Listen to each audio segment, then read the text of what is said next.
Here's my super hot take. I don't know if you saw my tweet yesterday. I think Thunderbolts might be a better movie than Superman.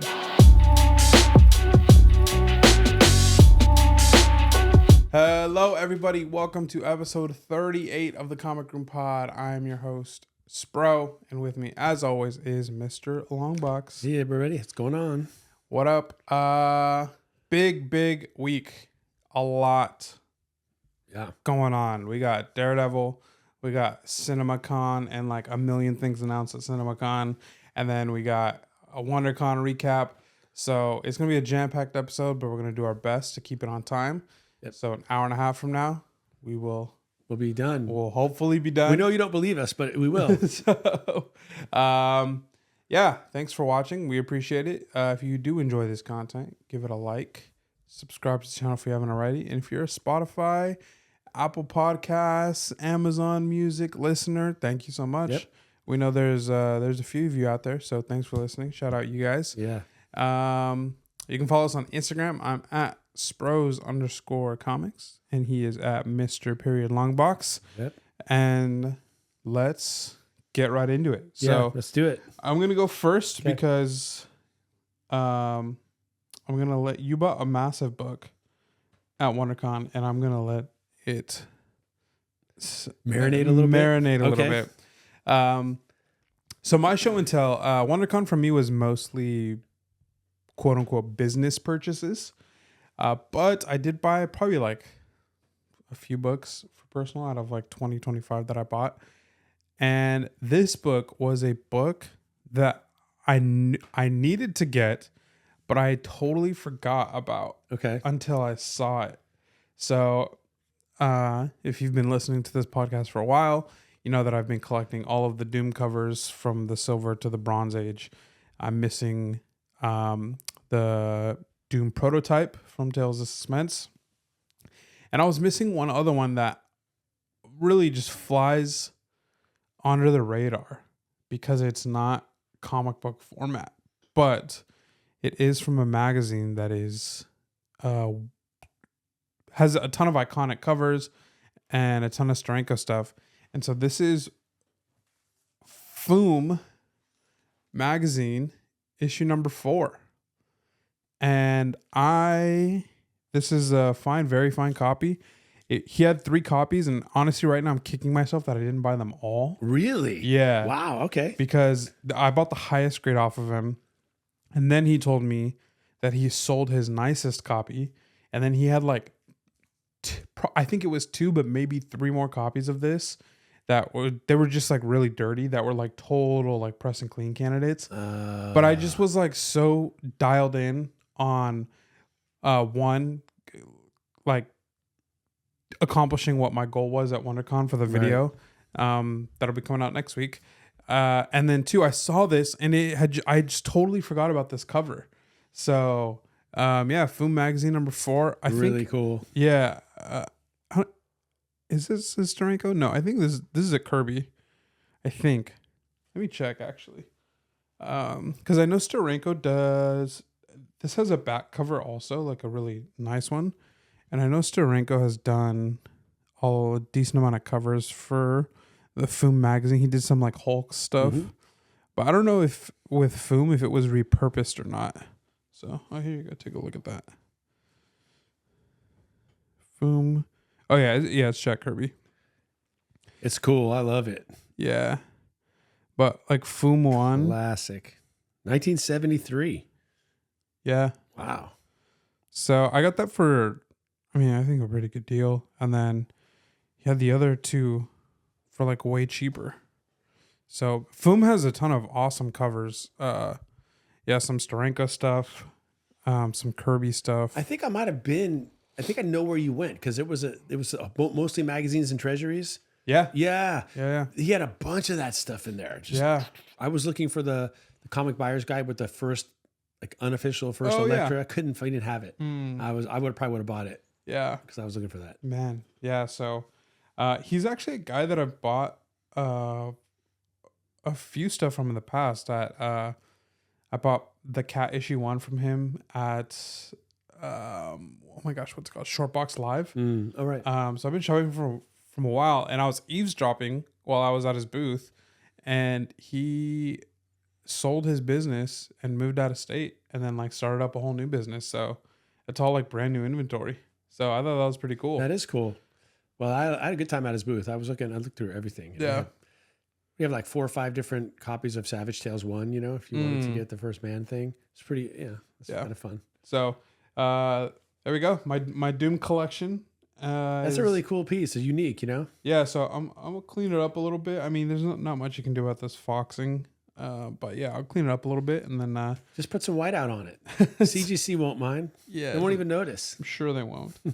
So that's a great find. Yeah. That's Boom cool. Magazine number 4. All right, so for me, my show and tell is also WonderCon related. We showed some things from last time, but I did promise that I got a big book from my want list. And my want list, as you guys know, is pretty limited as far as what I've like really focused on. Those Golden Age Catwoman covers. Now I have 2 or 2.5, depends if you believe the one that I have that's actually coverless, but it has a faux cover on it. I mean, I have the book, but I don't have the cover, so I don't know what to say. But I got 3 of the 8 Golden Age Catwomans now. One of them is at CGC right now. The other one has been graded, and I'm not sure. I can't even. And the other one, like I said, is coverless. So, but the other, of course, as you know, would be the Fantastic Four, the first year that I don't have. And what's left from that list is FF1, 2, 4, 5, and 12. Obviously, 5 and 1 are, just in the stratosphere. So I'm kind of looking at 2, 4, and 12 as my targets. And, then I was at WonderCon looking around and I thought, why can't I get an FF1? I haven't shown you this yet. All right. Just kidding, guys. It's not an FF1. I didn't believe you for a second. You didn't. I thought you might go with me on that a little bit. No. Incidentally, I'm wearing Golden State Warriors just because the Warriors beat the Lakers. Joshua didn't bring it up, and I understand why. But they are still ahead of us in the standings. So yeah, we are. So I can't say too much. But I'm rooting for you tonight. It's only half a game. I need you to beat the Denver Nuggets. We will be happy to oblige. But this of the not counting 1 and 5 of the ones that I mentioned, 2, 4, or 12. This is the one that I've always really wanted because it's such a great cover. It's not a first appearance, so I've kind of tipped my hand there. But there it is, gang. Boom. FF issue number 12, first crossover. The Hulk, first time the FF and Hulk meet. And it's a little bit of a tussle between the Hulk and the Thing, but the first real battle is 25. But this is the last of the, I have a sub-collection going, which is all the Hulk Thing meetings, battles, whatever, classic covers. And this is the last, ironically, and the first done, but last in my collection to complete that set. I've got them. I got 12. I got 25. I've got 112. I've got, things outside of Fantastic Four where they have these classic battles. This one is raw. If you're listening on Spotify or something, it's raw. Estimated, the seller had it at about a 4.5. We've looked at it honestly. It could be a 4.0. It could even, like, if the grader's having a rotten day, it could be a 3.5. I think, but yeah, 4.5 I see is the high. It's not going to be a 5. I don't think. But I don't think it'll be a 3.5. After looking at the Werewolf by Night I just got back. Yeah. Because that thing is like, it's pretty like torn up on the spine. And then it's got a lot of like crazy creases here. So yeah, I think you're clear in the 4s. So if it's a 4, then I got a little bit better than a fair deal. If it's a 4.5, I got a really, really good deal. The seller came off a little of his asking price. But the truth is I had an epiphany while I was at WonderCon, and it was really, I was having dinner with my wife, and I was there you were there obviously, but I had a friend from out of town and his wife, and he said, hey, Bob, you could get whatever book you want. You just have to use the power of your collection. You just be willing to sell something. And you can, then you don't have to really worry about whatever the budget is. You've got this big just think about it. Would you, you've talked to me about this before. Yeah. And so anyway, that that happened between day 1 and day 2 of the con. So day 2 came and I had a different mindset. And I was wall hunting at that point. Yeah. I was like, I'm going to big game hunt. And if I find, and I looked at a lot of FF12s because it's not that rare. Like there are 4 or 5 of them there at least. But this one was in the price range I was looking to spend, had the eye appeal I wanted. I didn't mind that it was raw, totally fine. It's got the little, in a grease pen, like 1214 written right under the T, the N, T, and A for fantastic. But that's like a date thing. It's nobody even, it doesn't affect the grade at all. And it's in a spot where you don't really notice it. Normally I don't love writing on the cover, but man, I mean, you guys, look at that right there. I don't know if you can see it with the, but it's just such a pretty book. And Rohan, if you're watching this or listening, you've been sending me all kinds of copies of FF12 that have been on Instagram, and I've been tempted by every single one of them. But what I've said to you many times is I'm going to wait for the right copy. Yeah. Well, the right copy presented itself in the opportunity, and I grabbed it. So I'm really happy about that book. That made the con for me. Yeah. I didn't buy a ton more than what I've already shown. Just books that I showed last week, and then this one. Nice. And so congrats. Yeah, thanks, man. That's going to CGC. I'm going to ask you to press it, and then I'll send it to CGC. Whenever we get that done, maybe next week. Yeah, and see what happens. All right. Well, congrats. That's a huge book in your collection. Always wanted it all my life. Well, all my comic life. All right. Time for news. I did not send this to you all week because I wanted your first reaction. Okay. Or take a drink for this one. And I got to hand you the iPad, so we got to wait. Then I won't take it. All right. So, Fantastic Four popcorn bucket has been revealed. Oh, for real? Yep. It's funny because I already know I'm going to get it no matter what it is. Yeah. Let me show them first, because I'm not editing this and putting it on screen because I have a claim sale to prep for Sunday and then a claim sale to do on Sunday. So my editing is going to be chop the extra stuff off the beginning, chop the extra stuff at the end, and upload to YouTube. Here it is. Oh, that is sick. Yep. I'm getting that. Is it limited in some way? Is it possible that if I go and I don't go right away, I'm not going to get one? Perhaps. Well, we gotta go. We'll be there opening day. We're going to the open day. Yeah. I don't care. I shouldn't say this because AMC could ream me, hose me, but I don't really care what it costs. And then if you slide, you'll get like the full. Oh, well, you got to show that because it's got like a fatty base. Yeah. Look at that, you guys. So I'm such a geek. I'm stoked for the popcorn thing of the movie, but I am. So it's got a lid. Yeah. His hood is the lid. Is that what? Have we gotten that? Like the one that you got for Wolverine, did it have a lid on it? It was open, right? Yeah, the top of his head. Yeah, and the Venom one too. So. Oh, and then the back. Yeah, the back says Marvel cool. Studios Fantastic Four. Yep. So when we get into the theater, that's really cool. I'm heading. I'm just like I'm making a beeline. Usually it's my wife. Yeah. Because she likes to get a Coke. Yeah. Coke and popcorn. I'm gonna be shoving. You're gonna shove right out of the way. Bodying everybody out of the way. Get out of my way. That's really good. I love it. Yeah. So I think there's a AMC theater like 30-40 minutes from us. So I think we just make the drive for it. That's where we have to go. Yeah, and I'm sure that like our movie theater. Our movie theater always has their own version of a that's bucket, what I want. But our first viewing, we'll go to this one, and then we'll go to our local theater after and see whatever popcorn bucket they have, and then get that one too. That sounds like a great plan. I love it. Yeah, let's do it. I imagine I will probably. You too. Like, I feel like that weekend I'm gonna go see it opening night. We'll go that Thursday night. Yeah, and then probably go again Saturday. Probably. Yeah. It's just gonna be it's gonna be so much fun, and that's in the middle of summer, so I know I can do it. Like, yep. That's what's so great about that. It's July. Yeah. July is a free month. Yeah. All right. Yeah, next piece of news here.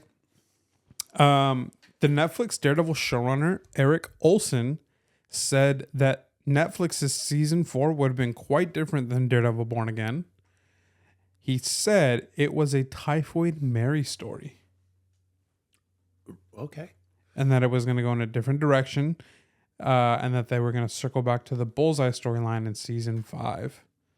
So does that mean that we're going to get more Bullseye in the last few episodes? Because there's only been that one conversation between... Yeah, we probably will. Matt. Okay. But this is from the Netflix guy. So this guy has nothing to do with the Born Again series. Got it. So I think Netflix. I think Daredevil season 3 was 2018. So 2020 was when we would have gotten the Typhoid Mary. Would have been really interesting on the why am I blanking on it? Like the Netflix grounded aspect with Typhoid Mary. Yeah. But spoiler to non-comic readers, Fisk and Typhoid Mary are a thing. They are wed. So we'll get into Daredevil in a little bit, but you can get Typhoid Mary's first appearance pretty stupid cheap. Stupid cheap. So maybe if you're watching this, pick a few up just on the off chance that, obviously Netflix is not doing it anymore, but it's out there. Yeah, she's in the Zdarsky run. So so I thought that was pretty interesting. He went on to say a few other things, but that was the most interesting thing. All right, next up, Halle Berry, famous for playing Storm in the original X-Men, says she isn't returning. She said, "Keep waiting. It's not going to be there." Everyone's calling Cap. Everyone thinks she's lying. That she's going to come back as she'll be back. Yeah. Didn't she also play Catwoman? She did. Yeah. Mm-hmm. Roughly the same time, right? I think early 2000s. She was going back both publishers or whatever. Yeah. Marvel and DC. It's interesting. Yeah, it's kind of like when someone says, "I'm not running for this office or that office." Yeah, I'm not demanding a trade. Like, yes, you are. You wouldn't be saying it. Yeah, it was like Andrew Garfield before Spider-Man: No Way Home, and they were like, "I mean, you're in it," and he's like, what was he on, like Jimmy Fallon, and he's like, "Hand to God, I'm not in Spider-Man." Wow. Wow. Don't stand too close to him. And then he he was just like on all these talk shows because he had another movie that came out at like the same time. And yeah, he's just talking like, he's like, "I wish I was." He's like, "I love what Tom Holland's doing with Spider-Man." He's like, "And it's brilliant." And then one of them was with Josh Horowitz. I think that's his last name. Just a very popular film podcast host, and Andrew Garfield was like, "I feel like I'm playing a game of werewolf. Like, you guys are saying it's me." He's like, "But it's not me." So he just went on this press tour of lying. A whole lying press tour. Wow. So, and I don't even remember what movie he was on the press tour for, but I remember all of the things he was talking about Spider-Man. So that's crazy when you think about how books can spike and dip on these types of rumors, and this guy's out there just spitting lies. Yeah. And people are, specking or not specking, selling. That's hilarious. So Halle Berry's definitely doing the same thing. I mean, unless Halle Berry has a personal reason, like a vendetta, a bad experience with the MCU experience or whatever, why wouldn't she want to, like, they all want to stay relevant, right? And this, if the fans are calling for it, why not, right? Yeah, and I know that like Alan Cumming, who played Nightcrawler in the original, or was it the second one? Or was it the first one? But I don't remember. He didn't come back for the rest because there was Bryan Singer, who wrote and directed the original X-Men and then one of the newer ones. There was a lot of claims against him and a lot of claims that were like proven against him and like all these things. So that's why Alan Cumming wasn't in like the full trilogy and didn't come back for any of the like Days of Future Past. Yeah, because Bryan Singer came back to direct that one, and Alan Cumming didn't come back. And I think a couple other actors and actresses were like, "No, like I'm not. If he's a part of it, we're not coming back." So, but because Singer has nothing to do with these Avengers Doomsday, that's why Alan Cumming has come back. And so could be the same for Halle Berry. I don't know the full history there, but interesting. So I guess place your bets on the whether or not she's going to come back or not. Does she have any of those covers where she's her actual pictures on a cover of a magazine as Storm? I don't think so. Like the ones that I sold. Like you see the Daredevil Elektra stuff. Sometimes you see like Jennifer Garner. No, I don't think so. Yeah. Okay, so we had CinemaCon this week. And a lot of studios just kind of showcasing their summer blockbusters and stuff that's coming out in the next couple years. So like Avatar, Fire and Ash. Another Avatar movie. Okay. Yeah, I've never seen any of them. Dara loves them. I'm like, yeah, I don't think you could pay me to sit down and watch one of those. Yeah, I don't know. I think they're fine, but I don't think they don't deserve the title of Avatar as being like the highest grossing or whatever it might be, or whatever it was for a time. I'm like, it ain't that good. Come on. Yeah, but also, didn't he keep the movie in theaters forever to like get that? I'm sure. Yeah, he did. It did run for a long time, and Yeah. it was like some kind of weird, like, I don't know if it was 3D, but there was something about it that was supposed to be special to see it in the theater versus getting it when you rent it. It's been a long time. Yeah, I don't know. Yeah, it was basically Pocahontas, but in space. Yeah. Well, we got a little behind the scenes look. I'm not gonna show this because it's a whole video. So if you want to like YouTube it, you could. But they did some Thunderbolt stuff, and there's in the movie Yelena Belova, played by Florence Pugh, jumps off the second tallest building in the world, and Florence Pugh did that stunt. Like behind the scenes, she was strapped. I don't think she jumped off the entire thing. I believe she was on like, from what was in the video, she's like on a wire, and she just does like stepping off the building. But still, that's all right. That's enough for me. Are you kidding me? You're not getting me anywhere near the ledge of that thing. I don't care how many straps and harnesses are on me. I'm not doing it. Yeah. So major props. Yeah. The behind the scenes is pretty. I'll send it to you later. But kudos to her. That's pretty BA. Man, it is. Man, I have all the respect in the world for anybody who does that. That's terrifying. No kidding. I'd be paralyzed. All right. Spider-Man news. All right, let's hear it. Spider-Man, brand new day. I left the comic at the office. Spider-Man, brand new day is the title of Spider-Man 4, being directed by Destin Daniel Cretton, who we already knew was directing. He directed Shang-Chi.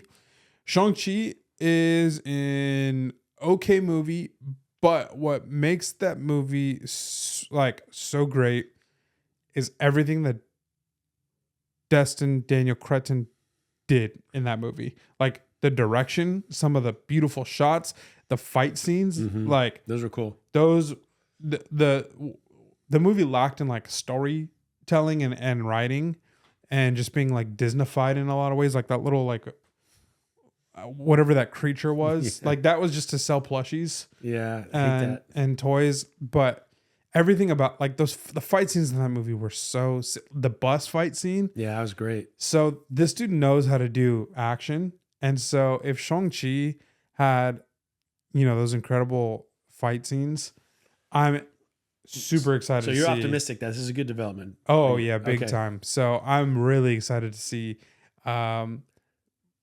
swinging sequences that he'll do, because I think that's one thing that excuse me. I think that's one thing that Tom Holland's Spider-Man has lacked significantly, is just some awesome swinging montages. Yeah. I think that's what makes Andrew Garfield's the coolest, is he has some like awesome swinging through Manhattan. Yeah. And he's like, woo. It's really captures it. Yeah. Yeah. Toby has some too, but I think, I don't know. I personally like Andrew's better, but Tom Holland really doesn't have anything like that, except for the end of the last movie when he's in the new suit and it's Christmas and he's swinging. But yeah, so I'm just excited. I think, and the fight scenes, whoever the villain is, we don't really know yet. I've heard rumors that it's gonna be a female villain, so people are like, Black Cat isn't really a villain, so I don't think she can carry enough to be a villain of a whole movie. She's more of like an anti-hero type thing, so it's not really going to be her. She's more of like behind the scenes making things more difficult for Spider-Man as they're happening. So she's irritating. Yeah, exactly. Yeah. So there's I don't think it's gonna be her. People say Silver Sable, which I don't think that's big enough to carry it either, though. Yeah, that's more, and it's very like militaristic with Silver Sable. Yes. So, and I don't know, the story doesn't really like lend itself to that. But so the rumor is that it's a female villain, but there was another rumor that came out that was Chameleon, Huh. who we saw Yeah, in we did see. Craven. But Chameleon, it would probably be a different actor, I think, unless Sony is like forces Marvel to be like, hey, it's the same actor, and then everything is in the same universe, which that's a totally different conversation. But Chameleon would be a very interesting villain at this time because obviously we know Chameleon kind of shapeshifts, so to say, Yeah. into these different people. So with Peter being lonely and probably having a little bit more of an edge to him, and kind of, I'm assuming feeling like he doesn't have a lot to lose at this point. Right. If you have a villain who maybe mid-fight swaps to look like MJ, or swaps to look like Ned, or swaps to look like Tony Stark, well, they probably wouldn't do that because that would cost a lot of money to get RDJ just for a quick That sequence. Or yeah, Aunt May, Happy Hogan, like other people that you could really push Peter. True. Yeah. Do you think? I mean, that the storyline has to resolve the fact that nobody knows him. Yeah. I mean, you can't. Right. They have to. They can't just keep that, right? Yeah. You know. So yeah. So and kind of closely tied to that, this wasn't announced at CinemaCon or anything, but Vincent D'Onofrio, who plays Kingpin, said in an interview that Kingpin is not allowed to be in any of the movies due to rights issues. So, Okay, well that rules him out. yep. So That's kind of a bummer though for Vincent. His performances are so good. He could be easily translate to the big screen. yeah, they would have to get like direct permission.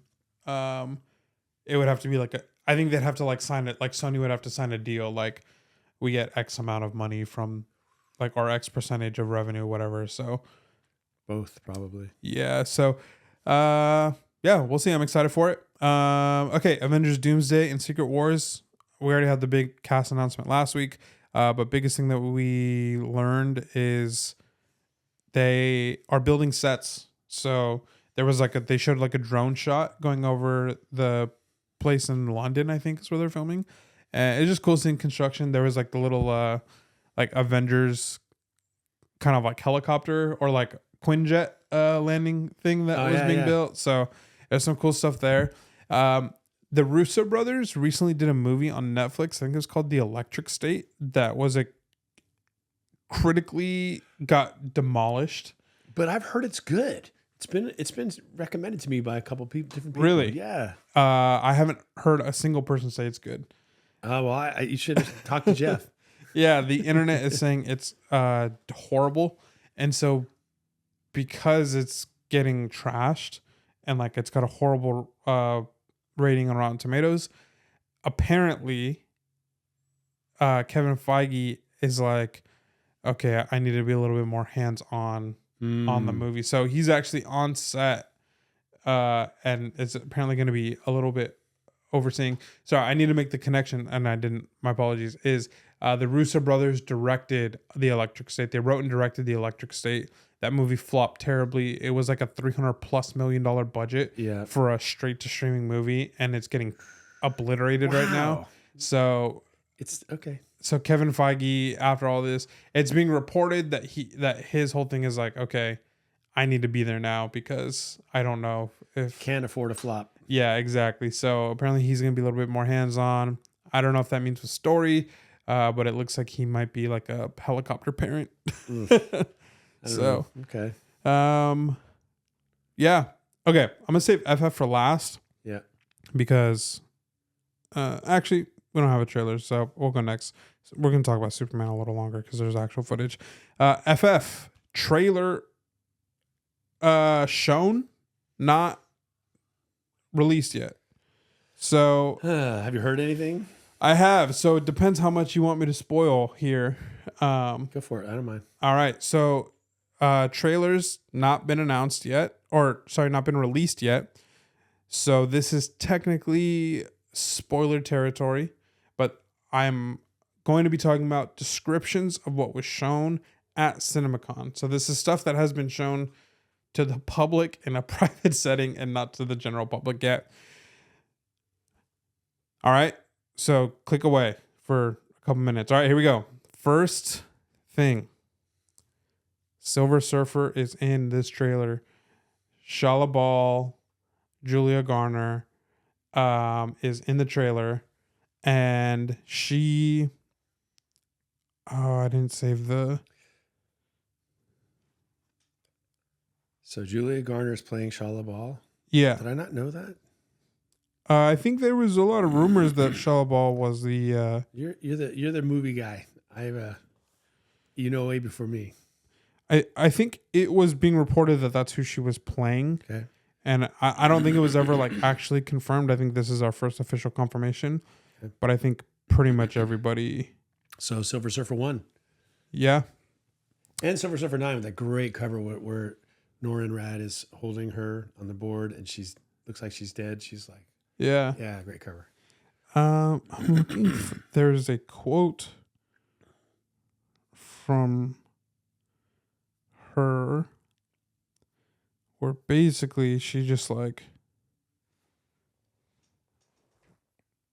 she like shows up to read.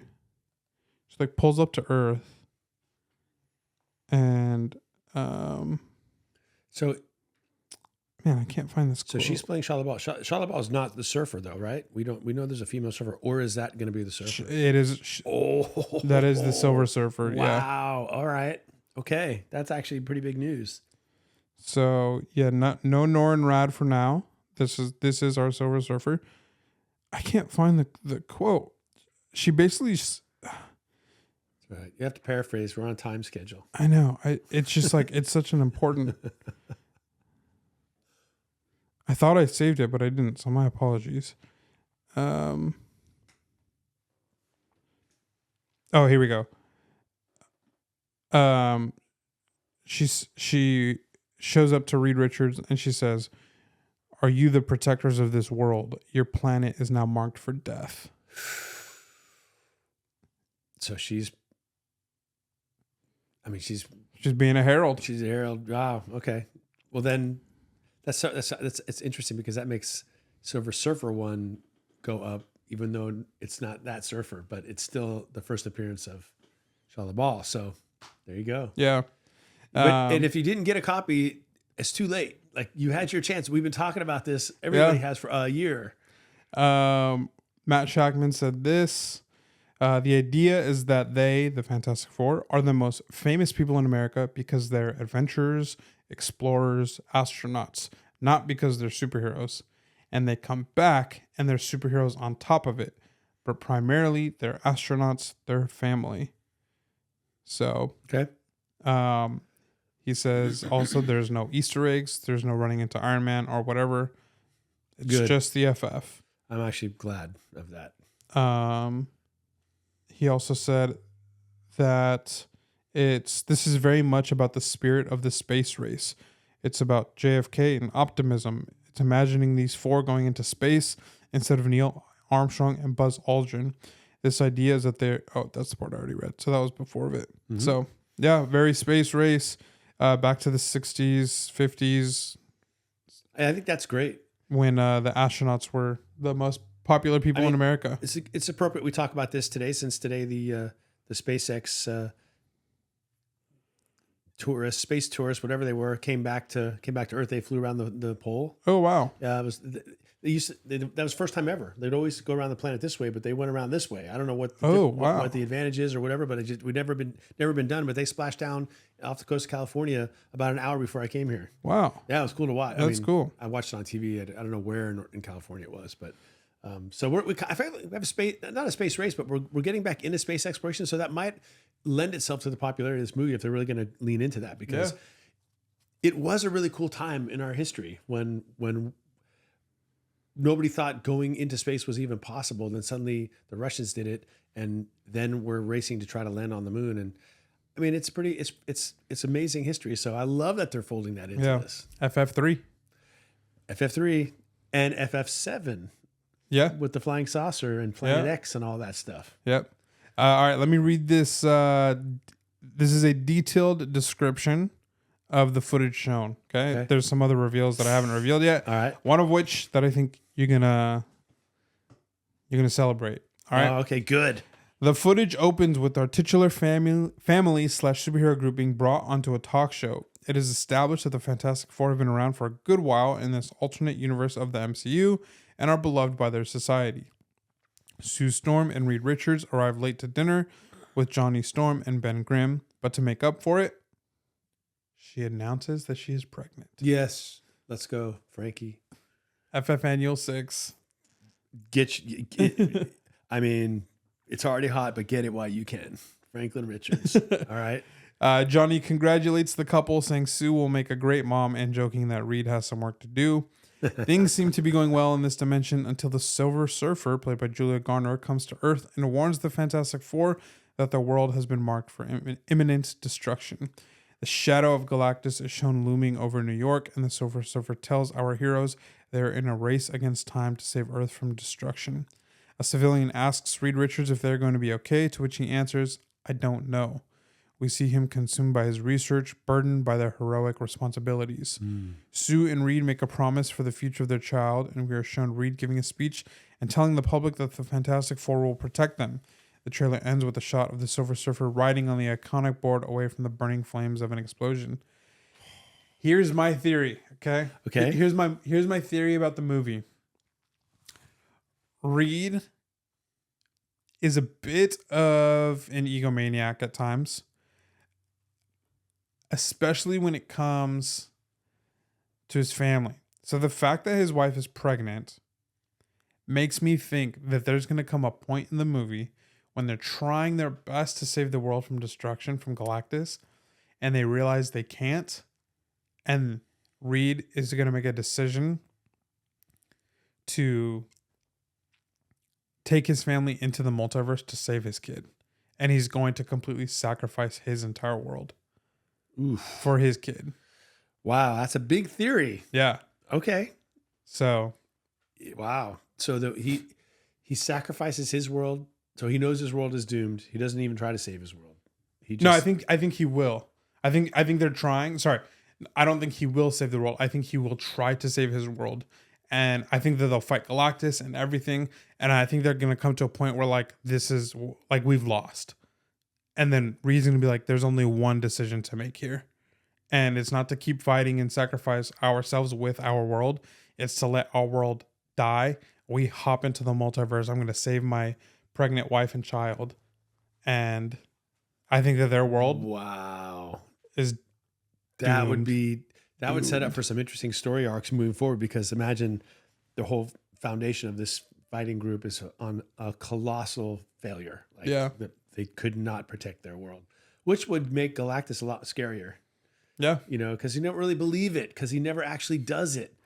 Yeah. I'm trying to think, like, if you have them, if they beat Galactus, I mean, they could beat Galactus, but then it's like, what's going to be the thing that catapults them into the multiverse? Maybe it's the fact that, I don't know, maybe Galactus is like a multiverse cleanser and like kind of working with He Who Remains, or was working with He Who Remains, and was like devouring these worlds and maybe even universes That were clipped or need to be clipped. Or yeah, interesting. but I don't know. It should, or maybe it's like It's complicated though. For you and me and a lot of readers, and it won't be because we're accustomed to it, but it won't have an appeal to new viewers. They're going to go, "What's this multiverse? What is that?" Like, it's going to be, if you go to multiverse, it's specific only to people, I think, who are as into the reading of the comics as we are. Yeah, I think it has to end with them in the multiverse though. Yeah. Because if they're going to be in Doomsday, which, you know, they've all been announced, they're like, how do they get there? how do they get there? and I really do feel like Reed, like, that would make him such a dynamic character if this whole movie, like Matt Shackman is saying, like, they're the heroes of the world, the whole world loves them, and then they're the ones to turn their back on the world to save their family. I think that makes them dynamic.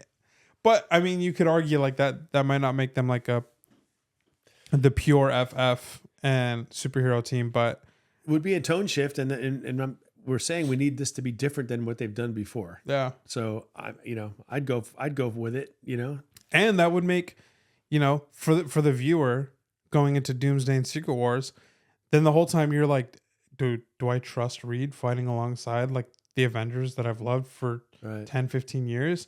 And then you have an arc if like he comes all the way around. It generates interest for the next movie, which none of the other Fantastic Four movies ever did. Yeah. You know, all felt like standalones, and everything got tidied up at the end, and that was the end.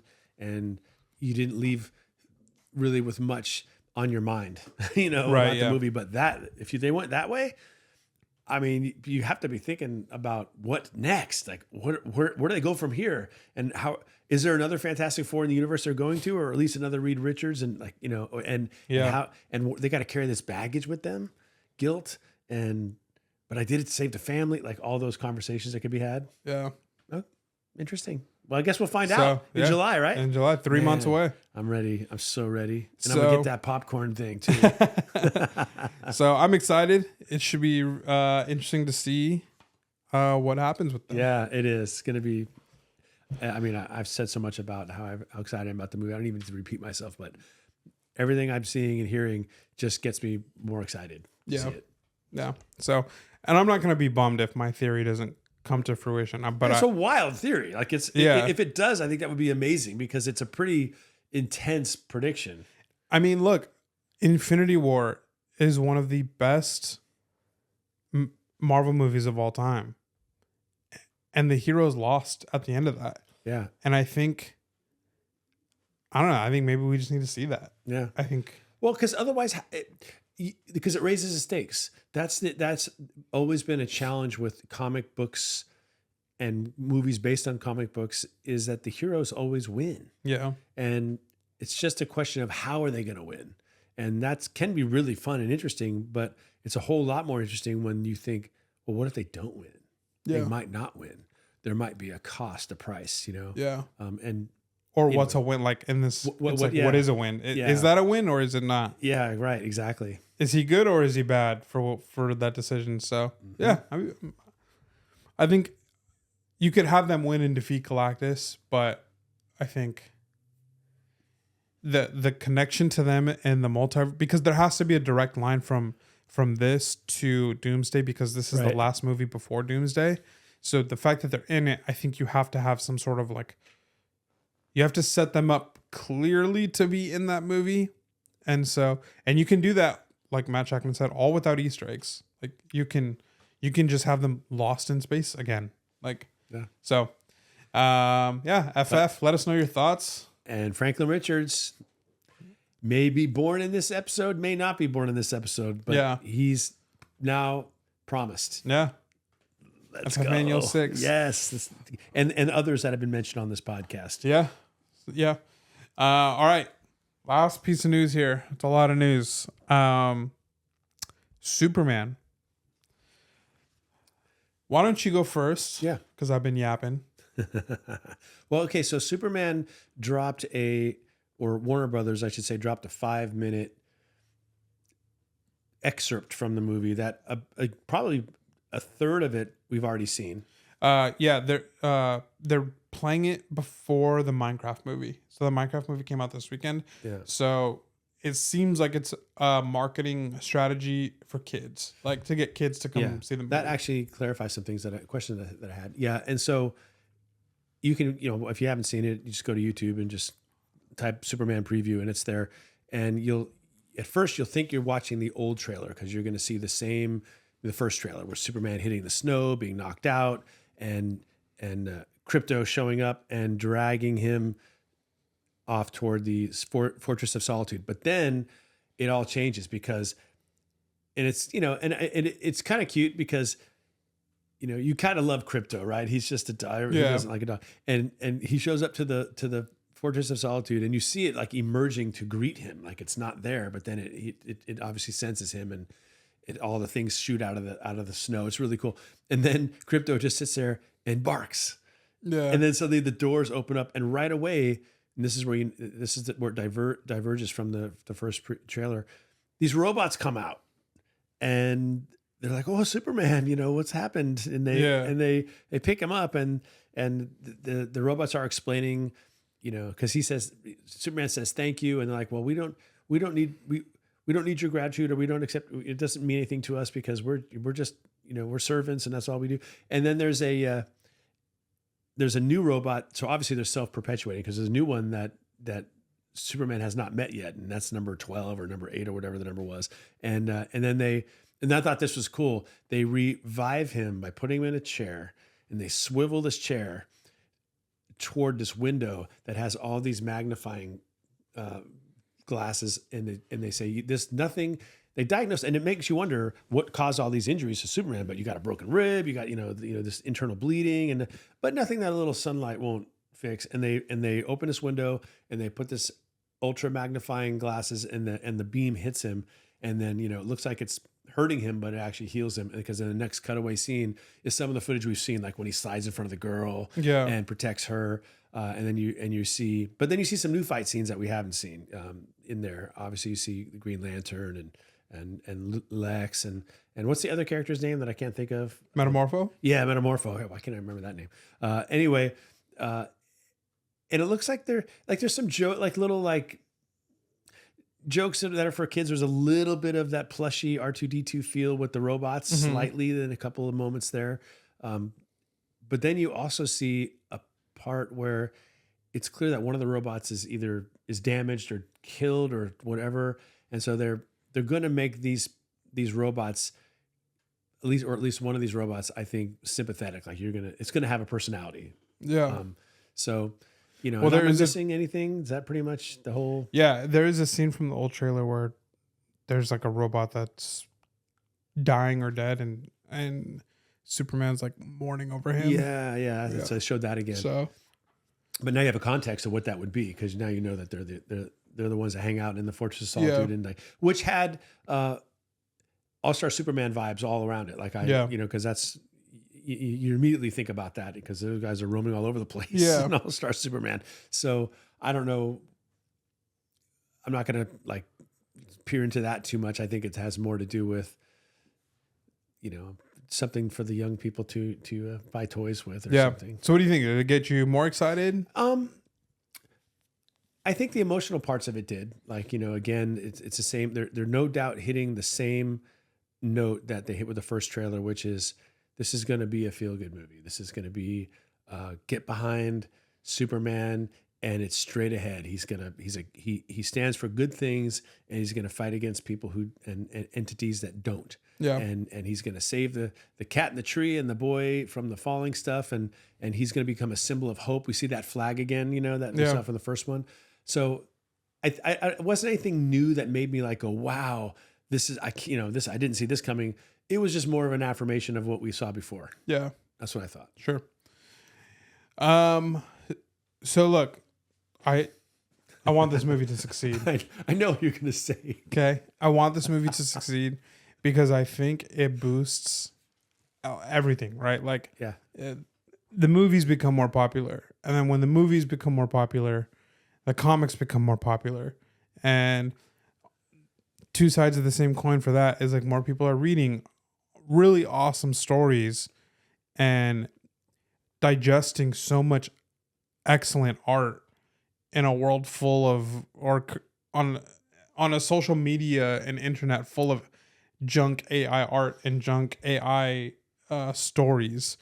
And so, I mean, comics, so many comics come out every single week. Authors aren't writing at the pace that these publishing companies are putting out comics. I mean, George R.R. Martin can't figure it out to sit down and write the last book. Right. And you have these writers and artists in comics who every month are pumping out story for their title. And it's if more people consume that, it would be awesome, because it's a creative space, it's a creative world, and with AI becoming really popular in some really cool and helpful ways, and also some really bad ways. I think the creative side of AI is bad. It steals art, and it is attempting to steal creativity. So yeah, just more people reading comics and filtering out the bad AI stuff with fresh stories and art would be really cool. So I want this to succeed. I think that this movie is going to flop, not from a box office perspective, because I think this movie is going to do very, very well in the box office. But I think what I saw from this 5-minute clip, I think it's a little bit too, like, I didn't care for the dog. Like, and I like animals. Like, I have 3 cats. I love animals. Nothing against dogs. Yeah, I love dogs. It just felt so like E.T. I was almost kind of annoyed. I don't know. Like, Yeah. and then like he's pouncing on him and it's like hurting Superman, which is a very interesting thing to show us as like, hey, watch this 5-minute clip of this movie.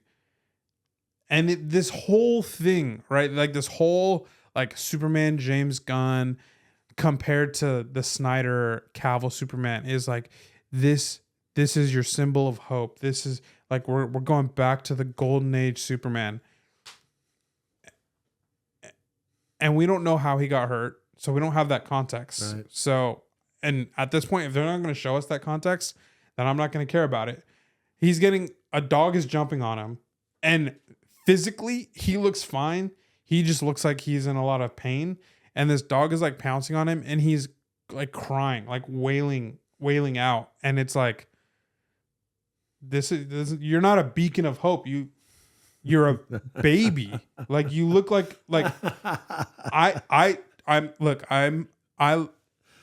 I mean this with as much possible respect as I lost respect for this iteration of Superman from this 5-minute trailer.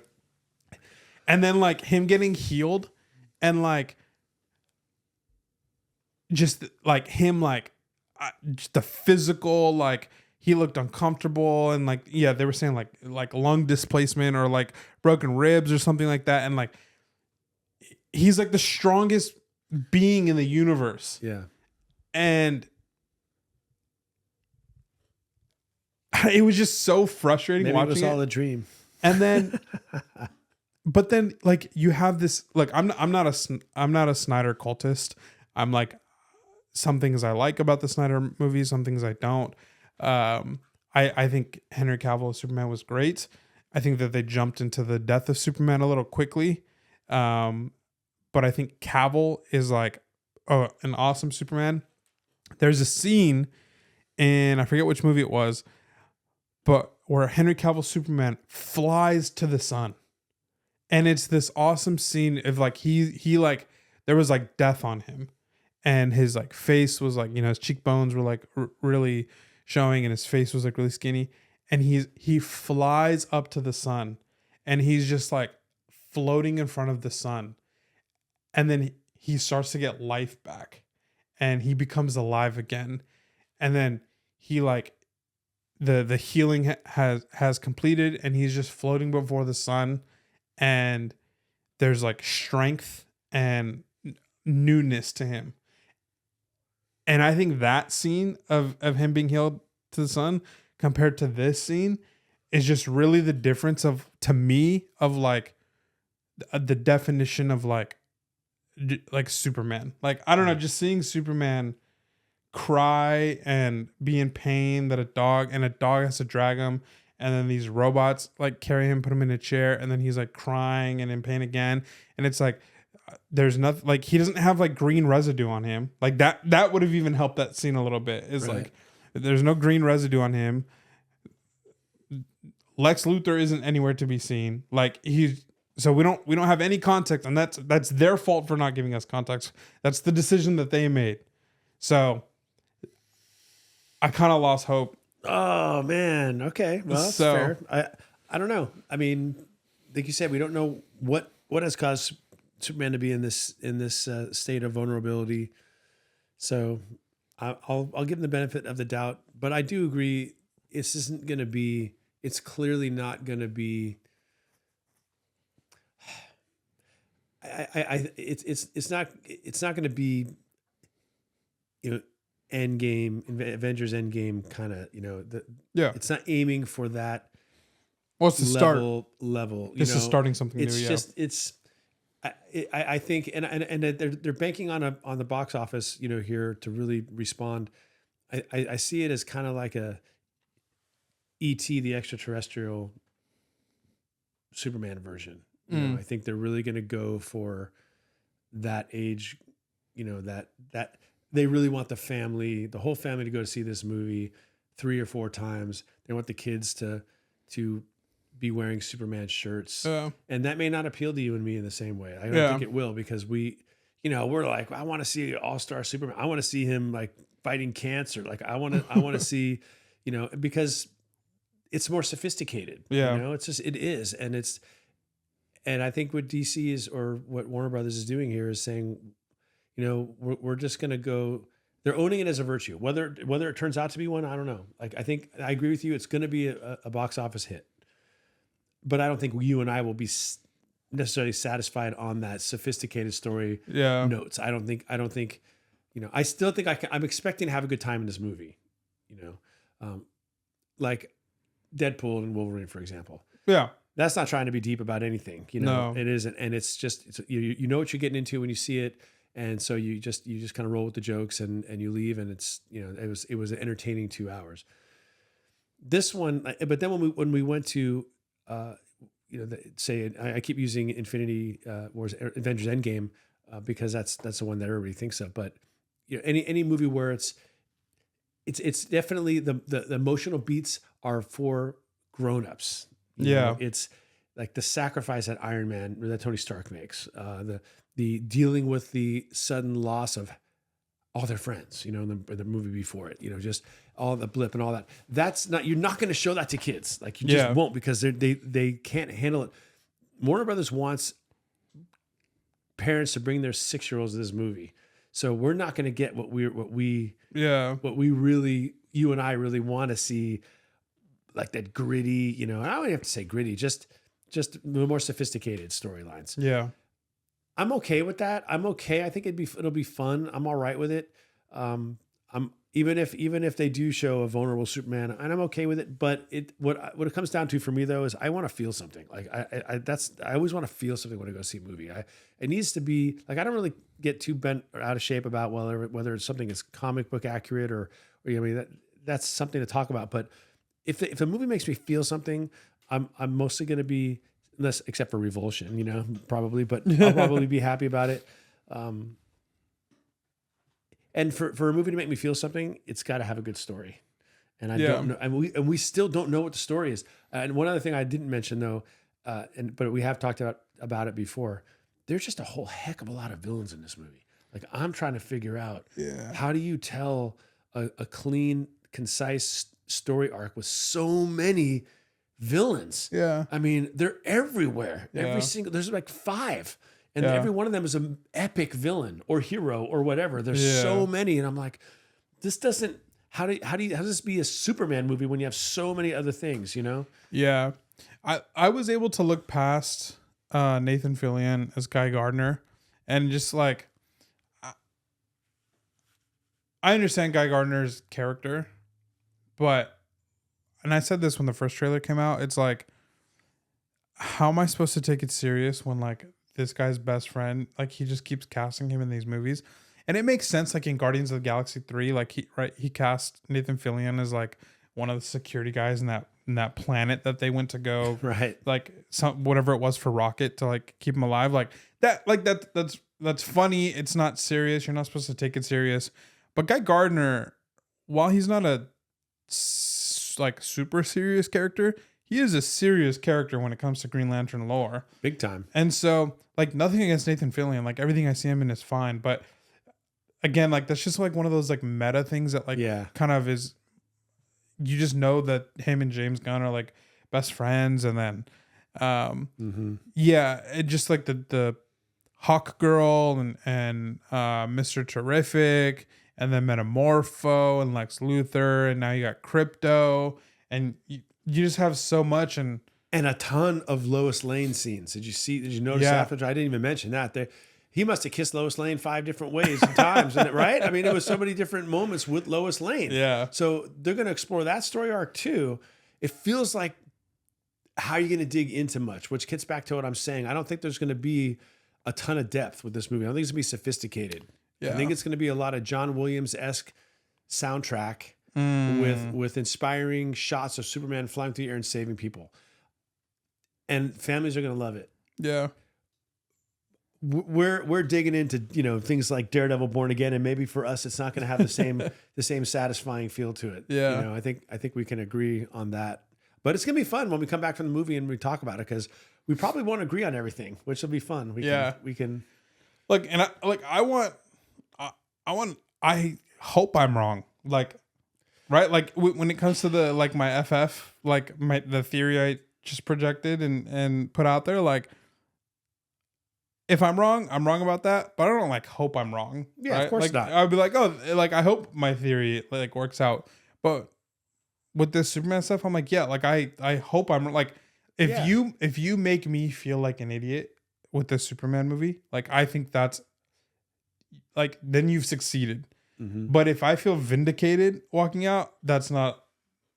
Yeah, you didn't succeed. We all want it to be good. We all want it to be great. It's not easy to make a great movie.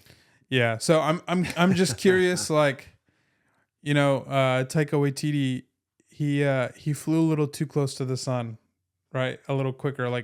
Thor Ragnarok, great. Thor: Love and Thunder, with the exception of 2 scenes, pretty bad. Yeah. So you just wonder, how many bangers can James Gunn put out? Guardians 1 through 3, good. All not on the same level of good, but yeah, I would say all pretty good. Yeah. They all. The Suicide Squad, good. Mm-hmm. I didn't see Peacemaker, but well received. I don't think crazy. I don't think people were talking about the moon, but I think it was generally an okay show.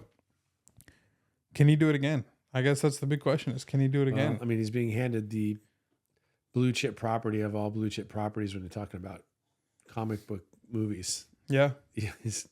Yeah. And what happens if this movie sucks? I guess that's trouble. I don't want to think about it. I don't know if the movie makes money. Does it suck? I don't know. From a studio perspective, no, then it doesn't. If it's not a good movie but it makes money, get ready for the sequel. Yeah, because get it. What if it's just getting slammed online and slammed in reviews, but it's making money?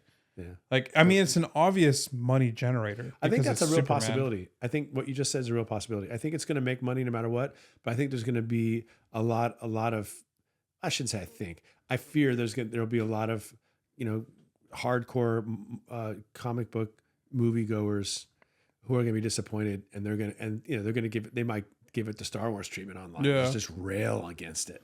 Yeah. Which, hey, maybe it deserves it, but I hope not. I'm with you. I hope that everybody's satisfied with this thing, but when does that ever happen? Yeah. Almost never. Yeah. People complaining about the Daredevil Born Again stuff. It just blows me away. It's tough because they're definitely there's definitely people out there that already hate it. The Snyder cult people. Yeah, they're already hating it. That's weird. And for me, this is just what I think based on what they've shown me, and I was not predestined to hate this movie like Snyder fans. They were gonna hate no matter who took over the reins. If it wasn't Zack Snyder and if it wasn't Henry Cavill, they were going to hate this. That was not me.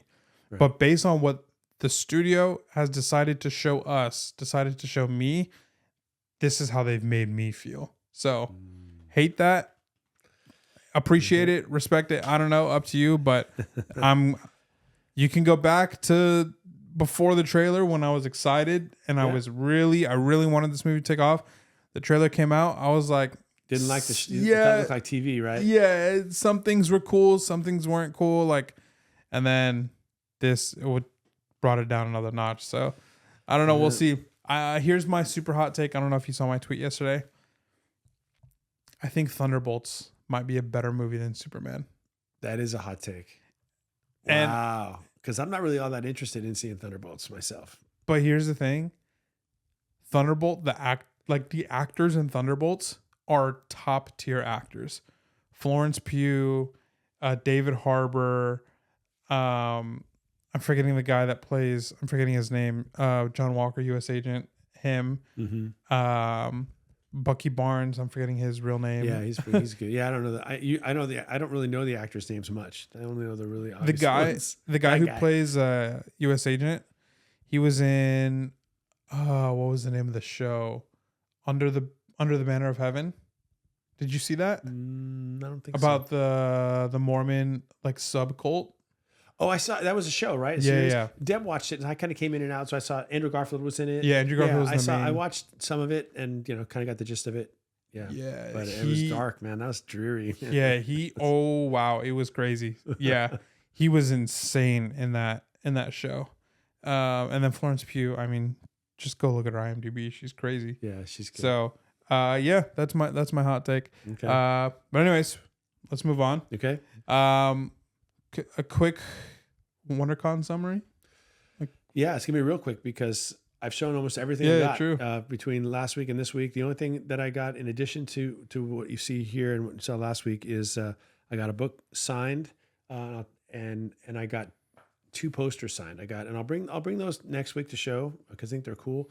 But I got a couple David Mack posters that I pre-ordered, and it was from overseas, and they're of like the Gustav Klimt, The Kiss. You know, if you guys go to Instagram, I'm sure you've seen them. I mean, they're out there. Yeah. And he's got all these famous couples in both Marvel and DC. And so I picked up the Daredevil Elektra one, and of course the Batman Catwoman one. Yeah. And I went up to David Mack's table and rolled them out, and he signed them. And these things are numbered to 100, so it's also really cool. Pencil number to 100 on the back. But what he said was, he goes, "Whoa, where did you get these?" And like, I told him where I got them. He's like, "Yeah, I didn't know these were out yet." And so he signed them, and then he asked me if he could take a picture of them. So that was really cool. Yeah. And I'll send you next week. I'll bring him and I'll show you. And the other one was I won't say just because it was really cool, but it was a Mark Teixeira. I brought the book. It was Black Panther issue 1 from the 2000s, the Mark Teixeira run, the Marvel Knights run, and he signed it. But he also just, because he was feeling good, or I don't know, but he gave me a cool Black Panther sketch right on the cover. And I'll tell that story next time because I know we're tight today, but it's a really cool story that's fun to share. But Teixeira is a really cool dude. Yeah. Yeah. So and other than that, that's pretty much, and a figurine, which I'll bring next week too. Prices at the con? How'd you feel? I thought the prices were more reasonable. There were for across the board, they seemed like more down to accurate with fair market value, or at least they were willing, the dealers, to come off those prices a little bit if I could show them, well, here's what fair market value. Yeah. Of course, there were a few where you take one look and go, "Are you kidding me?" There were a few of those too, but I thought overall it was a much better experience. I actually found things there that I felt I got a good deal. Yeah. Which I definitely got a good deal on those stacks of Miller covers I showed last week. So I thought it was a step in the right direction. Yeah, I think it was probably like 50-50 with the sellers. Like probably half of them were still dreaming, and the other half, I mean, you can't argue it at this point. You can't argue, like, maybe when we first went in like 2023, which is like right when things started to come down, you could argue like, it's just like, it's just a quick little drop. Things are going to be, but it's been a couple years and we're hitting new lows. We're back to before COVID market, which is getting pretty low. I love buying on a down market. Yeah. Let me at that stock market right now. I have no problem with it. So, I'll save most of my thoughts for the video that'll come out next week. So stay tuned for that. But yeah, I think generally, like, prices were better. I would say, but in like years past, it was probably like 70-30. Yeah. Like, and probably 2023 was like 80-20, 90-10. Yeah. And there's a decent amount of comic sellers too, I thought. Like they were all consolidated to that spot. And there was enough for me. Like, sometimes I go and I think, where are all the comics, Yeah. And that's how it was last year. Yeah. Percentage wise, there's a lot more other than comic stuff. But there were some dealers brought a lot of good stuff. And we noticed not as many slabs. I saw a lot of raw stuff. There wasn't even some sellers that like notoriously bring a lot of slabs. Didn't bring as much, as many slabs as they historically do. Maybe they just couldn't get them slabbed. Maybe that's it. Such a slow rate. But whatever. I mean, there was a lot to look at. I saw it was fun. It was definitely fun to go. Yeah. I think with slabs, what's tough is like people, like when you buy slabs from as a seller or dealer, when you're buying slabs from people, you have a specific market that you're negotiating off of. Right. So whether it's like I'm giving you 70% of the market or 60%, whatever your margins are, like that's what you work off. And then the market goes down and then you quickly lose that margin that you bought off. So I imagine there's a lot of people on slabs where it's like you're either in the negative or like you're breaking even on some. But raws is a lot, when you're buying a bunch of raws, it's a little bit easier to negotiate. Yeah. Like, unless you're bringing like a golden age short box of like detectives and Superman action comics or whatever. But right. if you're just bringing like a bronze age stuff, it's like, well, I can give you like $1 a book or $2 a book. Yep. And most time people like, we'll take that. But yeah, if it's slab stuff, I think that's probably why we saw less slabs. Less slabs and less artists kind of hanging out signing. Like there weren't as many well-known artists hanging out in Artist Alley signing books. Like Yeah. Usually you see, I'd say twice as many as I saw. I'm Yeah. not sure why that was, but like I used Jay Lee's almost always there. For example, he wasn't there. Yeah. McFarlane was there, Lee was there, but those are people that you're paying in advance and you're standing a long line. But I just mean when you're walking around and like, oh look, there's Ron Lim, like he was there. Yeah. But usually I see a lot more of those, like at least maybe 4 or 5 more. And I just didn't see. So I mean, I brought some books. Nathan Zerdy, he was just hanging out. Remember down in San Diego, he was just there, hanging out in the booth. I didn't see much of that. So there was a few books I brought, hoping maybe they would be there, but they weren't. So I'm not sure why, but maybe they just didn't want to travel. Yeah. I wonder if we'll find our way to San Diego again this year. Well, it's the only one that, I mean, I could do it. I'll be back from Italy by then. Yeah. But I was already saying no, I can't do it. But my friend Jeff said he knows someone who could get us tickets. Oh, really? Yeah, someone who works for. I don't want to say specifically because I'm not even sure. But he basically He knows somebody. He knows somebody. Yeah. Which is kind of how you have to get in these days. So. And my first thought was, because he asked about it, I'm like, I'm not gonna go to San Diego this year. But of course, that's how you feel at day 3 of a 3-day convention. Yeah. Your feet are killing you, your back hurts, things that happen when you're in your 50s, and your wallet's empty, and you're like, I'm not doing it, But that's several months away, and I'm gonna feel differently come July and August. Sure. I know I will. So especially when you've not been on American soil for a month. Well, the last time I went to Italy, the day I got back, the very next day, you took me to a convention. You're like, do you want to, I shot in the dark. Do you want to go to this convention? And I mean, it was the middle of the night for me. Like I was on the Europe time. And I remember telling you, there's no way I'm going to want to go. And then I texted you and like, I want to go. So it'll happen again. So I based on that, I think the precedent's been set. If I have a shot to go, I'll probably go. Yeah. Yeah. Agreed. All right. Got about 15-ish minutes. Yeah. To talk about 10. We have 11 minutes. No, we're good. 15. According to this. What are you looking at? Oh, you're looking at that? I'm looking at this clock. Yeah, yeah. All right, 15. Good. Then it's keeping you on shorter time. Yeah, no wonder I'm going so. So then you guys know I like to talk. I'm brief today. Okay. All right. Spoilers ahead for Daredevil, Born Again, episode 7. Just a reminder for context before we start this conversation. Episodes 1, 8, and 9 were reshoot episodes, and episodes 2 through 7 were part of the original story. So this is the last episode from the original story from that was written before they came into reshoots. Obviously, a lot of these episodes you can tell have been Frankensteined. A little bit, yeah. But I still think so far it hasn't really. They've done a good job of balancing. Yeah. Oh my gosh! That sneeze has been coming in and out for like the last 30 minutes. Must felt great. Yes, it did. All right, episode 7. What do you think? Yeah, it was definitely a what you would call in chess kind of an intermezzo episode. It was like a catch your breath kind of episode until the very end. Yeah, and then it wasn't. Kind of all the dust had to settle after episode 6. Episode 6 was a banger. I Yeah. mean, you got, we're doing spoilers now. Yeah. I mean, Muse, he's killed, you're Matt's fully Daredevil again. All those Kingpin is pretty much fully Kingpin again. He's wailing on this dude, right? So it was like you're gasping at the end of episode 6. So episode 7 really felt like all right, now we got to reset our footing now. Where do we stand? And it felt that way pretty much in every conversation. There wasn't, the action wasn't moving forward. It was just a reset. I'm not saying it was a bad episode. It was a good episode. But true to its form, it didn't disappoint though at the end when you have the whole thing with Vanessa, and now we're left to wonder, did she really want to see Kingpin killed, or did she know there's no way Kingpin's going to get killed, but she's trying to, as we've talked about, push him to be fully Kingpin again? I'm not really sure.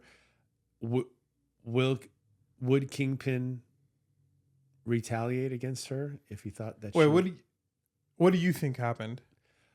What do I think happened? Yeah. I think Vanessa told the Russian dude or whatever, he's alone, you can go kill him, because she wants to get back in charge of the Kingpin's operations. Oh. And so he went on her intel that he's at this restaurant, he's alone she was not working with Wilson on this. She had decided, I want to get, at least that's how it's being presented, I want to get Kingpin out of the way. Yeah. Because I want to run the show again. I just don't know if that's actually the case, or if she and Wilson conspired together to get him in a place to kill him, because Wilson, after he kills him, is just like tells his lieutenant, was he telling him to contact Vanessa to ask what she wanted him to bring home for dinner, to say, I'm still alive, you missed? Or is it more like to say, the deed is done, what do you want for dinner? Like literally, what do you want for dinner? It's not known. I feel like it's pretty clear that it's not her taking a hit on him. With 3 seasons on Netflix, I feel like it's like she has this like devotion to him that is unlike any, like, it's like this strange, it's not like this like marital vow, but it's this like other type of like devotion to Kingpin. And so like I think even with like adultery is it's a horrible thing, but in her devotion to Kingpin, she's like, I'm gonna commit adultery to Wilson because I need to bring Kingpin back out. Okay. And so I think that when she was approached by the mob dude, I think she took that as disrespect. And so I think and with the arc that we see Wilson being on and like becoming Kingpin again, I think she and Wilson put the hit on this guy. Well, that makes sense. So in other words, you don't think the opening scene to the next episode is somebody, is Kingpin dumping her body in the Hudson River? No, not at all. Right. No.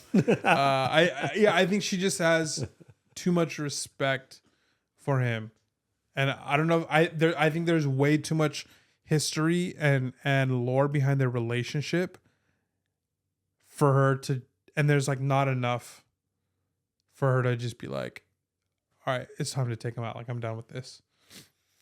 The character that you speculated could be Kingpin's illegitimate son or whatever. Yeah. He definitely asserts himself more in this episode. Yeah. And I noticed that. I'm like, oh, he's becoming more of he's instigating stuff now. Yeah. Because really, he's just really been a gopher. Like, I'll get what you want. What do you need? You need some coffee? Let me open the door for you. But now he's like pushing back on his friend, the reporter, and saying, look, either you bury the fact that Daredevil was there, or it's not going to go well for you. Yeah. That was interesting because that was a turn for that character. Yeah. I love also how that just mirrored, like, she's Ben Urich's niece, and it just is like younger versions of like little Kingpin, little Ben. Interesting. Is like, yeah. And there's no way she's gonna bury that story. That's just not. I can't imagine it. Right. That's not her character. She probably knows like Kingpin killed my uncle. Like, so when she hears that threat, that's not just like one, that's not an empty threat, and she probably knows that, but that's also not a threat she's taking lightly in the sense that like it's not taking lightly in the sense like, oh my gosh, I need to obey, but taking lightly in the sense of like, not like I need to stand for my family and like what this dude has done to my family. I mean, something's got to push Kingpin to what we're going to get next season, which is the Devil's Reign, you know, really arresting people. Yeah. So, I mean, he's already kind of there, but this would allow him an out from that if he could claim the victory of getting Muse off the streets when it wasn't him. And they're killing everybody. White Tiger was in it for like till episode 2, was it? And then he was gone, or 3, shot. Yeah, 3 or 4. Boom, he's gone. And Muse is in it, but now he's gone. They're not sparing anybody. Yeah, I'm a little bummed about the Muse handling. But there are theories that he will come back. Like he will get like will Kingpin do some sort of like resurrection, like the hand, or will it be a copycat Muse or something? Maybe they could do that. Yeah, in which he gets his like actual superpowers with the whole blood channeling thing, right? Where he can completely hide himself. But yeah, I was honestly not expecting him to die, and I was as good as this scene was. Like it was acted like very well. Like the whole interaction between him and Heather. Yeah, they both did a good job. But this dude became a serial killer because he didn't want to do Taekwondo. Like, really? Yeah. I don't know if that's the only reason, but that's what he gives. Yeah, I know that was. I see, when they were going down the whole coaching route, and like they had the coach stay with them. I was like, oh, maybe he was abused. Like that could really, you know, trigger a lot of things and send somebody down a very like mentally unstable path. And I was like, that would be interesting. Yeah. And then he's just like, I didn't like Taekwondo and I didn't want to do it. My parents didn't listen to me. And so I killed my coach. And I was like, oh, okay. And then during the fight scene, I thought he was just going to disappear again. And I was like, all right, this like, he's like slippery, like which would be frustrating for Matt because he's not at his peak right now, and it's not like allowing him to get his footing. And then Heather unloads, but put a mag into that dude, like six shots. Yeah, she wanted to make sure. Yeah, and then the detective called North at the end says it was going to be a murder-suicide. That's what they had kind of like come to the conclusion. And I was like, oh, I don't know. Just the whole like wrapping up. I really didn't like it. So I'm really clinging to the theory that he's going to be resurrected and he's going to have his actual powers. Everybody put their first muses up on eBay last night or Wednesday night. Yeah. Because I mean, he is a very interesting character. He's a great foil for Daredevil because he can make his heart quiet. Yeah, and he does something like very he messes with Daredevil in a very particular way in the comics. There's just one thing that he does that affects Matt, really. Mm-hmm. And so I just don't know how. Yeah, it just seems like it's abrupt. He was just gone. Yeah. So I'm not sure. I don't know. I wasn't a big fan of it. Well, yeah. Hopefully they'll this character won't really be gone. And are they ever really gone? I think it'd be a shame. Yeah. Somebody they had what's the name of it? Daredevil. It was an Elektra miniseries that was just coming out the last few months. I don't remember what the name of the series was, so my apologies. But in the comics, was it black, red, white, and red? No, it was like literally like this past few months. Oh wow, where have I been? It's already over, but it was a Daredevil miniseries with Elektra as running the title, and it starts with Muse, and then there's a female Muse, and like an introduction of a female Muse. So if you want the first appearance of a female Muse, it could still be on your shelves at your local comic shop. And maybe that's where we're headed in the. So people were like speculating does Heather become this? Oh, people are crazy with their But speculations. I love yeah. it though, but they're getting crazy. Obviously, the comic came out. I, it was not written when they were shooting all this stuff. Like the comic just came out like 3-4 months ago. So they were already done shoot. They were probably in editing by that point. You know what's interesting is, and I wonder when this is ever going to stop, or if it ever will stop. You get these side characters that really have little significance in the comic books, but they show up in the TV shows and the movies, and then their first appearances go through the roof. But invariably, they go right back down because they're insignificant characters. Yeah. Like, whoa, Donald Glover's going to play this disco dude. So everybody runs off and buys that Marvel team up. Yeah. Like, come on, you guys. Like, this character's nothing Yeah. in the comic books. And Cole North, I'm not sure what Cole North's doing in the comic books, but just because he shows up in a Daredevil thing, there's better first appearances. Don't trip out. Cole North is a good one though. he's See, I really don't know. he's still he's got a future. Yeah, he has a present. All right. Yeah, he's still active. but I think it's just- I'm not reading the current Daredevil run anymore, but he is active currently. It's just interesting to watch, just any kind of like we just are so, and it's good. I'm not like, what are we doing if we're not doing that? That's why we're on this podcast. But it cracks me up sometimes. It's just the number one on the hot list is the first appearance of the disco. What was this Disco Hustler? Yeah, something like that. Yeah. I love Glover's awesome, and it would be great. But that character Showing is up not in going the to be, morning. not it's minor. Yeah. At best. I do think though, if you know the fate of Heather Glenn in the comics, I think this could potentially put her on that path. Wow, that would be wild. So first Heather Glenn and first female muse, perhaps, just to cover your bets. yeah. So well, the fate of Heather Glenn is a lot different than her becoming Muse. I don't know if I think it happened after you were done. Yeah, I think it was after the Born Again. I was in college. Miller run, yeah. Other interests. I'll tell you after.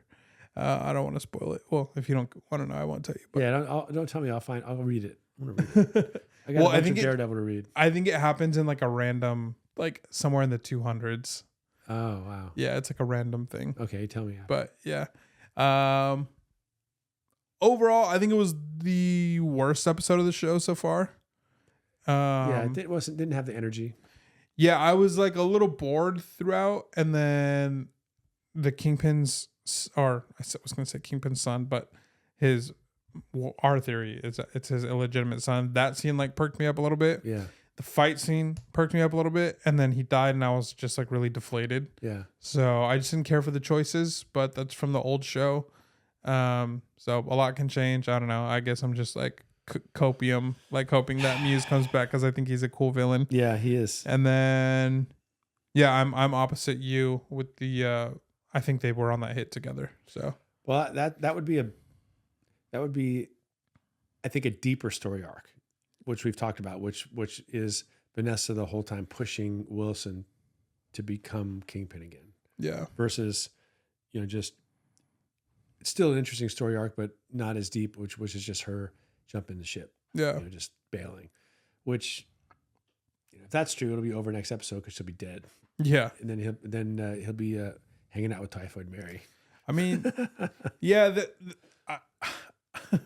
I think I realized like somewhere in the like fight with Muse that he was gonna die, and then I had just kind of like conceded to it, and I was like, well, I guess like Kingpin is technically like the big villain, so they have to go this way. I was like, it just kind of sucks. And then that's when I started thinking about our theories with like Heather. And is it going to be like Heather or Vanessa? Well, like we felt like one of them like had to die. And then you said, which I thought was like a really perceptive point of view, was like Heather Glenn can't die because then it just restarts Matt's arc. So I was really confident in like what you said. So when they started having their thing, I was like, yeah, she's not going to die. I think Bob's right about that because it really would undo so much of what Matt has gone through. And then I was like, okay, well maybe Vanessa, like he's got some beef with Kingpin, and then he died, and I was like, well, there goes our theories. And I That's thought that that. those were like pretty interesting theories. So Yeah. Well, that's kind of part of the fun, you know. And there's how many episodes left? Three more, two more. So we got to figure it out because next 2 episodes will be different because I'm traveling. Yes. And Traveling far internationally. And I don't know if I'm even going to be able to watch the last episode. Like, you may not. yeah. I mean, I may not be able to see it till I get back. that's a real possibility. It's actually a real possibility. So we'll just, you know, you guys, you have to just you might have to wait an extra week to hear our take on the end of it. You know, we've always been really timely, but I mean, this is a unique situation. So, Yeah, you know, so that's all right. We just gotta do what we can, you know. Yeah. But we're gonna do something like maybe a Zoom something where that we're not gonna be in the same room, obviously. Yeah. But that'll be a preview of what we'll be like for the first month of summer when I'm in Italy. So. Yeah. So apologies. I know we actually we do try to have high quality production. I know it won't bother you guys that we're won't bother the Spotify listeners. Yeah, no. Not Well, even a maybe bit. because I'm gonna have like a Apple earbuds mic, so it might bother them. I don't know, but yeah, I give the episode 7 out of 10. Yeah, 7. I'd say I'd put it. I wouldn't go higher, but I wouldn't go lower because it's not really fair to go lower because it's not standalone. None of these are standalones. Like you know, at the end I could go back and rate it again if I think it was a good handoff to the next episode or not. And like you said, it's very unique because it's not really a handoff because now we're back into the you know. So it's a.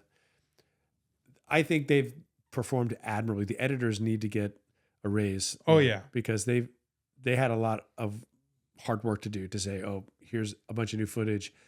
We need a whole new story arc and figure it out.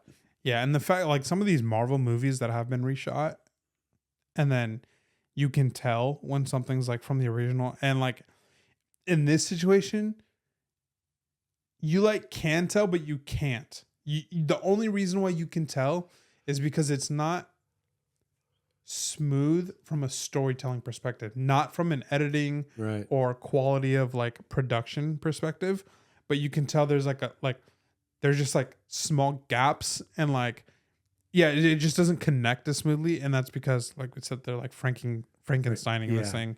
I think the biggest one in that regard is probably the whole White Tiger bit. Yeah, it started there and it was a big part, and then it just wasn't. Yeah. You know? So, yeah, the next 2 episodes, honestly, I mean, we've seen there's been like trailer, you know, like they do like the mid-season trailer of like what's to come for the rest of the season.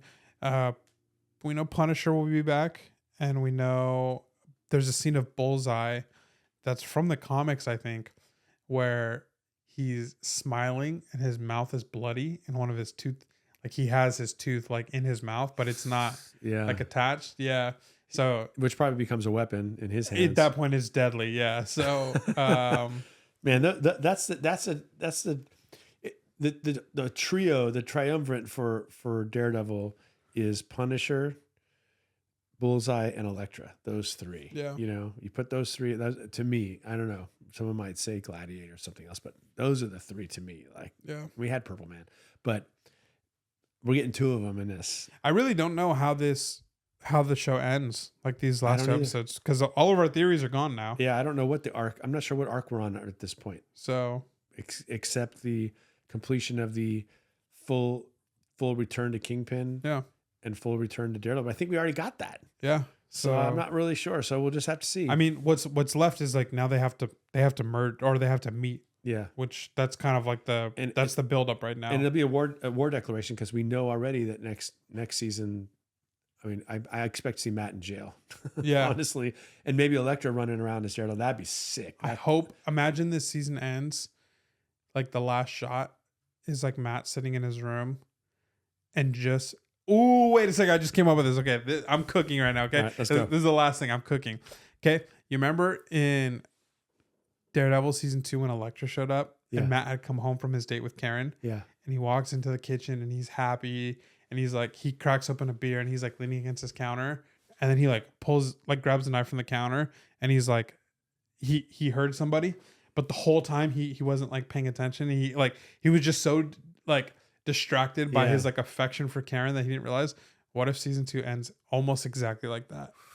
That would be phenomenal. I'm here for that. I want to see Elektra show up in the series again. And they don't show her, but it's just Matt like again, like maybe he comes home from a date with Heather.